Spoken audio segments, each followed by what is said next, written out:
Mga kalinyans, matapos nga ang 10 years ng paghahantay ni Bong Navarro kung saan nakulong pa ito dahil nga sa pagsasampa pa ng kaso sa kanya ni Denise Cornejo.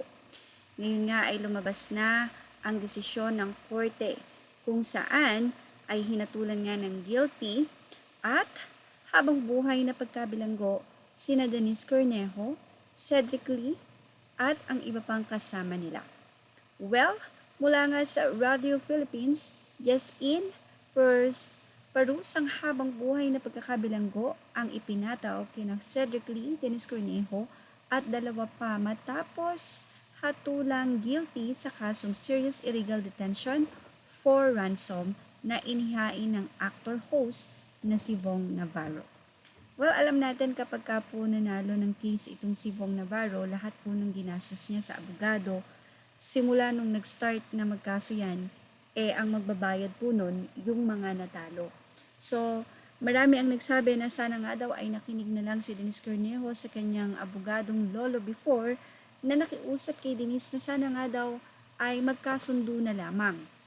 Actually, kung matatandaan nyo, agree si Bong Navarro nang siya ay makulong ng ilang buwan din na magkasundo.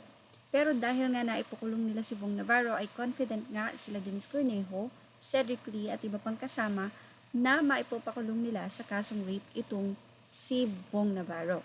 Pero wala nga kasing napatunayan na na-rape itong si Denise Cornejo dahil na rin sa kanyang paiba-ibang statement.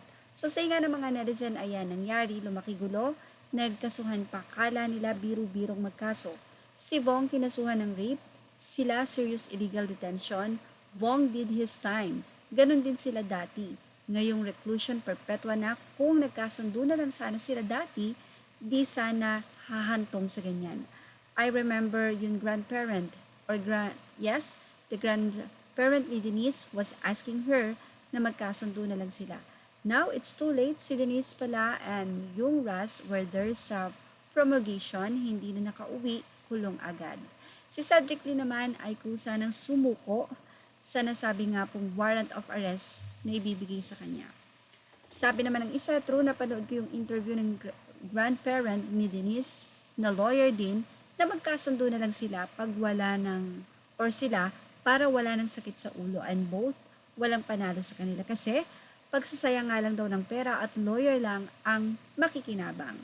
At yung kinonsider din ni Bong yon na willing siyang makipag-usap para wala ng sakit ng ulo. Confident sila nun na mapapakulong or talagang matatalo si Bong sa kaso. Well, nagpasalamat naman si Bong Navarro sa lahat ng mga taong tumulong sa kanya since day 1 ng kanyang pagkakasong ito.